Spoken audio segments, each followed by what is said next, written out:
com teu coração me oferto.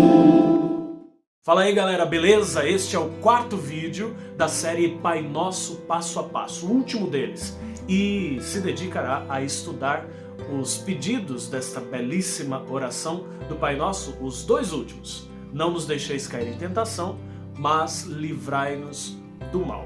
Confere aí com a gente, curta esse nosso vídeo, se inscreva no nosso canal se você ainda não fez e ative o sininho para você receber as notificações. O fim da oração do Pai Nosso possui dois pedidos que estão profundamente interligados e que apresentam o homem frente a um mistério terrível, o mistério do mal. No conjunto da revelação cristã, o mal não é só a somatória de todas as situações ruins que podem nos acontecer, nem mesmo apenas só o conjunto dos limites humanos. O mal é também uma força pessoal e espiritual. O Papa Bento XVI, que nos guia nesse estudo, antes de tudo pede que nós tomemos como princípio uma coisa: Deus não deseja nos tentar, Ele não quer conduzir-nos à tentação. E essa ideia não é dele, essa ideia está bem expressa na carta de São Tiago. A tentação, na verdade, é obra do espírito maligno. E Jesus, quando vem a esse mundo na missão de Messias, deseja passar por ela justamente para vencê-la e dar a nós a oportunidade de vencermos também. Essa é uma tese expressa pelo autor da carta aos Hebreus. Ele escreve assim: porque Jesus mesmo foi conduzido à tentação e sofreu para ajudar aqueles que são levados à tentação. Neste ponto de sua explicação, nosso teólogo Joseph Ratzinger dá um passo muito interessante. Ele pede que nós tenhamos atenção a um dado que está no livro de Jó. Este livro tem alguns temas fundamentais. Um deles é o fato de tratar o ser humano como uma criatura muito amada por Deus. E justamente pelo fato do ser humano ser muito amado por Deus, Satanás gosta de tentar e de provar o ser humano exatamente para atingir Deus. Não podendo atacar frontalmente ao Criador, ele procura escarnecer do Criador na sua criatura mais querida, aquela que foi feita à imagem e semelhança do Criador, o ser humano, muito amado e, porém, justamente porque dotado de liberdade, vai se afastando do seu próprio Criador, e é neste ponto fraco do ser humano, o seu afastamento de Deus, que Satanás então quer tocar na ferida. O diabo quer ser o acusador do ser humano, quer fazer-nos acreditar que tudo aquilo que em nós parece bom e parece até ter vindo de Deus, na verdade é só fachada. Somos miseráveis. Esta é a principal acusação que ele faz contra nós, para prostrar-nos sob o sentimento de culpa. Abrindo um parênteses, o livro do Apocalipse também trata Satanás como o acusador. Uma outra ideia central no livro de Jó é que Deus permite a Satanás tentar o ser humano, ainda que ele mesmo, Deus, determine os limites de modo bem definido para esta ação do maligno na vida humana. Embora o diabo queira destruir o homem, Deus não permite que o homem seja provado para além de suas forças e nem seja colocado num beco sem saída. Ele sempre tem a liberdade de resistir na fé às insídias do maligno. Mas qual seria a razão pela qual Deus permite uma coisa que gere tanto sofrimento e até perigo para a vida do homem? No fundo, a resposta a esta pergunta é um grande mistério que nós nunca vamos conseguir esgotar na vida presente.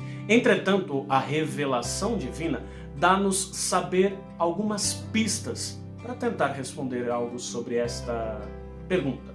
Em primeiro lugar, Deus nos ama e ama muito. E o amor sempre deixa livre, o amor nunca impõe um programa de vida, ele oferece um programa de vida.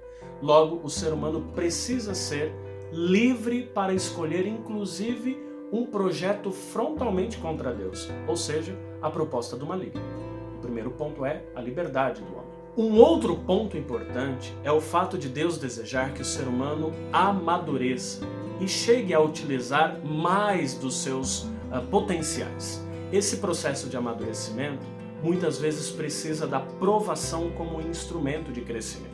E sobre isso, o Papa Bento XVI nos fala o seguinte: tal como o sumo da uva deve fermentar para se tornar um vinho generoso, do mesmo modo o homem precisa de purificações, de transformações, que são perigosas para ele, nas quais pode cair, mas que também são caminhos indispensáveis para chegar a si mesmo e a Deus.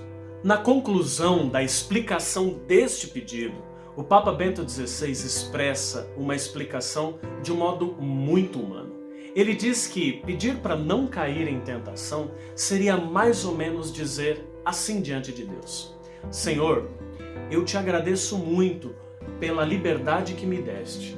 Agradeço também pelas oportunidades de provação que irão me fazer crescer e amadurecer como pessoa. Mas, por favor, não permita que eu escape à tua mão. Não permita que eu vá longe demais de ti, porque sem ti, sem a tua graça, não poderei resistir aos perigos que a provação e a tentação me oferecem. De um modo estendido e ciente de sua miséria humana, esse pedido quer expressar justamente isso. O homem pede ajuda a Deus para aproveitar bem da sua liberdade, das provações que lhe fazem crescer, mas sem escapar da presença de Deus, que a tentação faz com que ele corra esse perigo. No processo de tentação e de provação acontece um efeito bumerangue. O diabo lança sobre o homem uma maldade, mas essa maldade, ela, na providência de Deus, volta contra o próprio diabo, porque, no fim das contas, a provação e a tentação, até mesmo algumas quedas, pode fazer com que o ser humano se torne mais humilde, não se envaidecendo de seus próprios dons e aptidões. E a humildade agrada muito o coração de Deus. Por isso, até mesmo o sofrimento da provação, da tentação e da queda podem santificar o ser humano. E nisto, Satanás sai perdendo.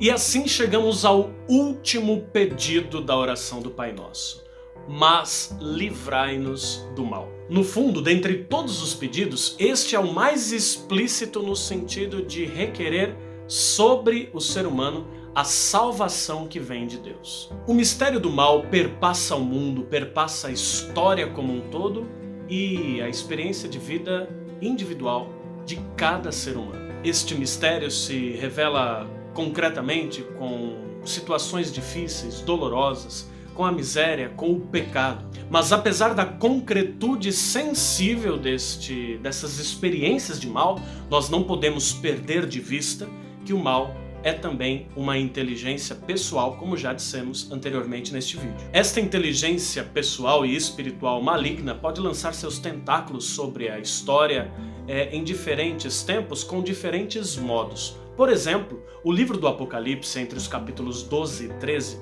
descreve a figura horrenda de um dragão.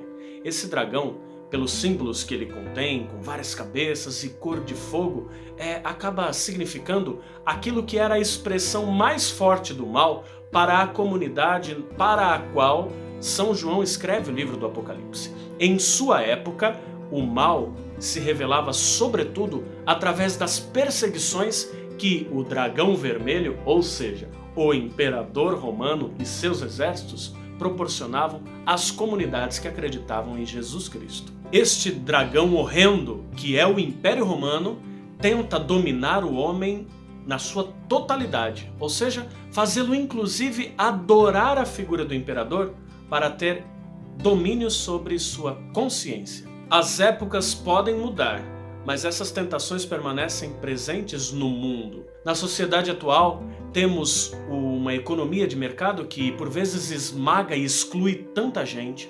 Temos comércio de armas, comércio de drogas e até o triste comércio de pessoas. Temos ainda o frequente oferecimento do ter e do prazer como falsas salvações. E em tudo isso está uma mensagem subliminar diabólica. Nessas coisas todas, a mensagem é esta: Deus não passa de uma ficção. Ele nos tira a alegria de viver. É melhor não se preocupar com Deus. Neste ponto, o Papa Bento XVI assegura-nos o seguinte: O Pai Nosso como um todo, e especialmente neste último pedido, quer dizer-nos: só quando tu perdeste Deus é que te perdeste de ti mesmo. Então não és mais do que um produto casual da evolução. Então é que o dragão verdadeiramente saiu vitorioso. Enquanto ele não puder arrebatar-te de Deus, tu permaneces sempre e profundamente salvo, mesmo no meio de todas as desgraças e sofrimentos que te ameaçam. Em caráter de conclusão, ao pedirmos livrai-nos do mal, nós estamos retornando ao início da oração do Pai Nosso. Como assim? Se pensarmos bem, se estamos livres do mal, estamos santificando o nome de Deus, estamos pedindo que venha a nós o seu reino e o seu reino aconteça dentro de nós, e estamos colocando o nosso coração cada vez mais em comunhão, em unidade com a vontade do Pai. O Catecismo da Igreja Católica afirma que este último pedido do Pai Nosso é um verdadeiro exorcismo. Rezemos sempre. Trata-se de uma oração de libertação. Nós precisamos enfrentar o maligno e não o podemos com as nossas próprias forças, mas na autoridade que vem de Deus, isso sim. Rezemos sempre.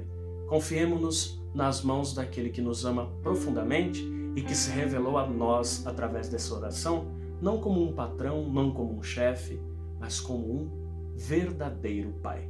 Nós somos seus filhos e esta é a nossa mais bonita consolação. Pense nisso.